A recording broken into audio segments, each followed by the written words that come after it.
Hello student, कैसे हैं आप। नेक्सस एजुकेशन पॉइंट में आपका स्वागत है। हम हाजिर एक नई वीडियो के साथ। आज हम बात करेंगे एमएडी 2 सतत विकास मुद्दे और चुनौतियां, इग्नू यूनिवर्सिटी। टॉपिक है ग्रहण क्षमता यानी धारण क्षमता की अवधारणा की समीक्षा कीजिए। तो ग्रहण क्षमता का आपके एग्ज़ाम में बार बार क्वेश्चन रिपीट होता है, मोस्ट वैल्यूएबल टॉपिक है। चलिए देखते हैं ग्रहण क्षमता किसे कहते हैं। अगर आपने हमारे चैनल को अभी तक सब्सक्राइब नहीं किया है तो प्लीज़ हमारे चैनल को सब्सक्राइब करें, लाइक करें, ज़्यादा से ज़्यादा अपने दोस्तों में शेयर करें। चलिए ग्रहण क्षमता किसे कहते हैं शुरू करते हैं। ग्रहण क्षमता से हमारा अभिप्राय पृथ्वी की मनुष्य को अनिश्चित काल तक सतत रखने की धारणा क्षमता से है। पृथ्वी की ग्रहण क्षमता को मनुष्य की मूलभूत आवश्यकताओं की पूर्ति के लिए संसाधनों का वितरण असमान है। तो ग्रहण क्षमता होती क्या है?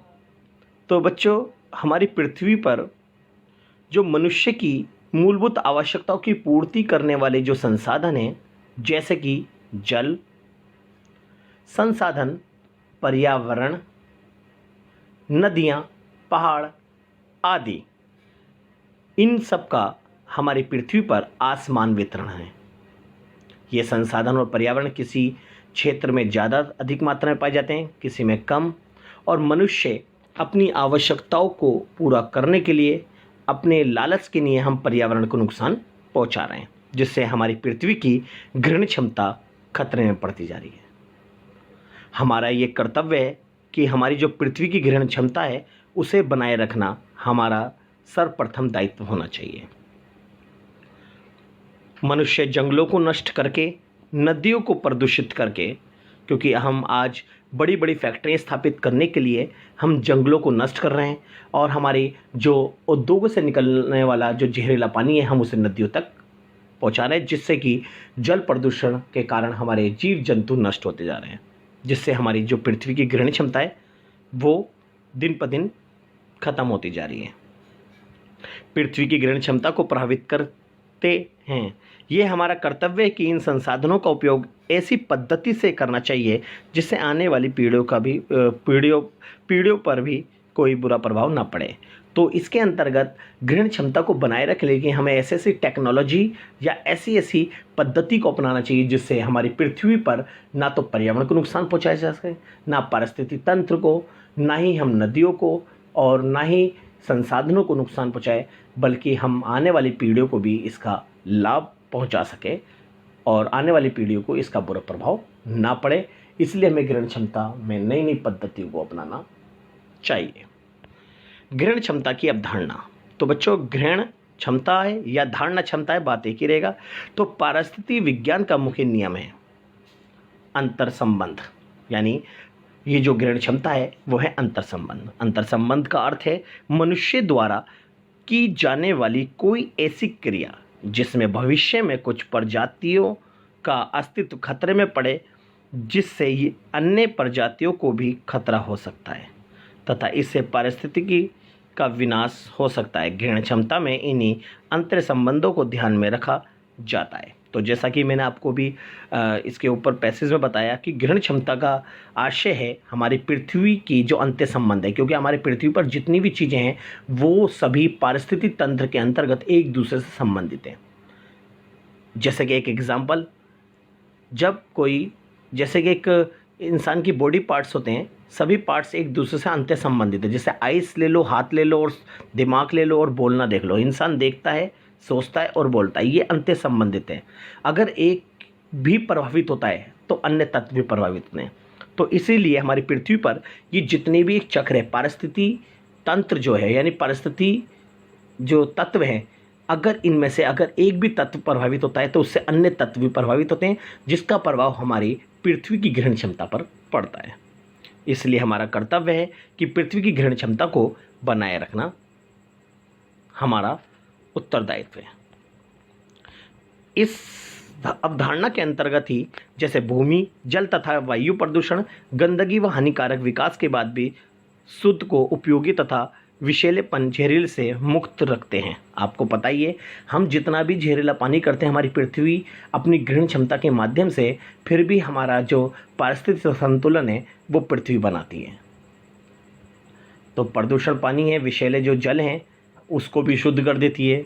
हमारे पर्यावरण जितने भी जहरीले हवा हैं या ग्रीन हाउस गैसें हैं वो पर्यावरण उन्हें ऑक्सीजन में बदलती है, लेकिन हम पर्यावरण को ही अत्यधिक नुकसान पहुंचा रहे हैं, जिसके कारण हमारी जो जहरीले गैस हैं, ग्रीन हाउस गैसें हैं, ये सब ऑक्सीजन में बदलने में आबा हो रही है, जो हमारी ओजोन परत को नुकसान पहुंचा रही है। तो इसलिए जो हमारी ये पृथ्वी की ग्रहण क्षमता जो हमारे को सुरक्षा कवच दे रही है, हम उसी को नुकसान पहुंचा रहे हैं। प्रदूषण, अति जनसंख्या, जैसे कि ग्रहण क्षमता प्रदूषण के कारण अति जनसंख्या, अति चराई आदि जैसी क्रियाएं पृथ्वी को ग्रहण क्षमता के लिए खतरा बनती जा रही है।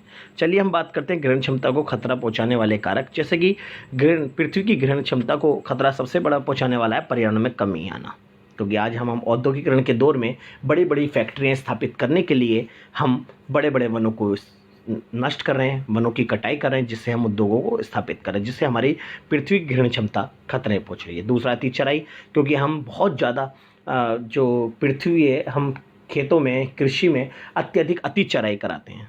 अति चराई कराने की वजह से हमारी पृथ्वी की जो ग्रहण क्षमता है वो भी खतरे में पड़ती जा रही है। जनसंख्या में वृद्धि, अत्यधिक जनसंख्या वृद्धि होने के कारण लोगों को रहने के लिए जगह चाहिए। अब रहने के लिए जगह और उनको आवास मुहैया कराने के लिए हम बड़े बड़े जंगलों को साफ करते हैं। जनसंख्या वृद्धि होने से कारण गंदगी और लोग जल का अधिक प्रयोग, संसाधनों का अधिक प्रयोग, और ये जनसंख्या वृद्धि के कारण रोजगार के लिए बड़े बड़े उद्योग स्थापित करना, यानी जनसंख्या वृद्धि के कारण भी हमारी पृथ्वी पर जो पृथ्वी की जो ग्रहण क्षमता है उसको नुकसान पहुंचा जा रहा है। वनों की अंधाधुंध कटाई और शहरीकरण, आज के शहरीकरण इतना बढ़ रहा है कि आज बड़े बड़े फ्लाईओवर, जंगलों को साफ करके फ्लाईओवर बड़ी बड़ी कंपनियां स्थापित कर रहे हैं और पार्क का निर्माण किया जा रहा है। तो कहने का मतलब है कि वनों की अंधाधुंध कटाई की वजह से और शहरीकरण की वजह से भी पृथ्वी की ग्रहण क्षमता खतरे में पड़ रही है। फिर एक ही फसल की किस्म को बोना, एक ही जगह पर एक ही किस्म के फसलों को बोते हैं, जिससे हमारी पृथ्वी की जो ग्रहण क्षमता वो समाप्त होती जाती है, क्योंकि हमारे को ज़मीन की उपजाऊ क्षमता बनाने के लिए हमें बदल कर फसल उगानी पड़ती है। और आपको पता है फसलों के अंदर, खेतों में हम कीटनाशक दवाइयों का प्रयोग कर रहे हैं, जिससे हमारी ज़मीन की उपजाऊ क्षमता है वो समाप्त हो जा रही है, जिससे पृथ्वी की ग्रहण क्षमता खतरे में पड़ रही है।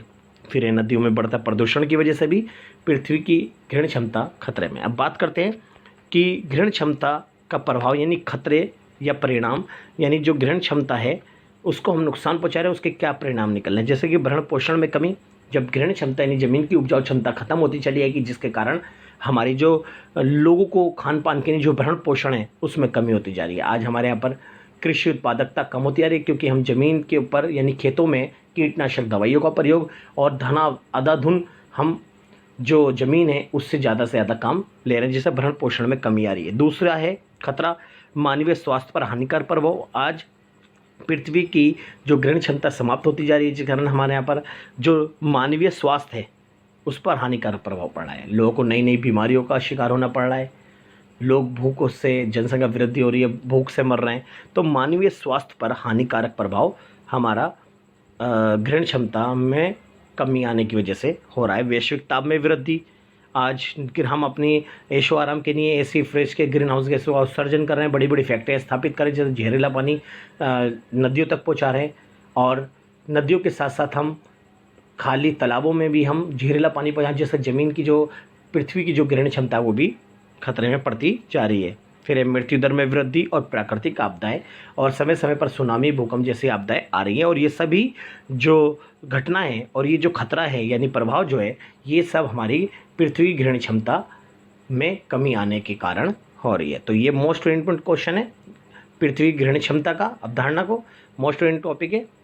चलिए, अगर आपने हमारे चैनल को सब्सक्राइब नहीं किया है तो हमारे चैनल को सब्सक्राइब करें, लाइक करें, कमेंट शेयर करना ना भूलें।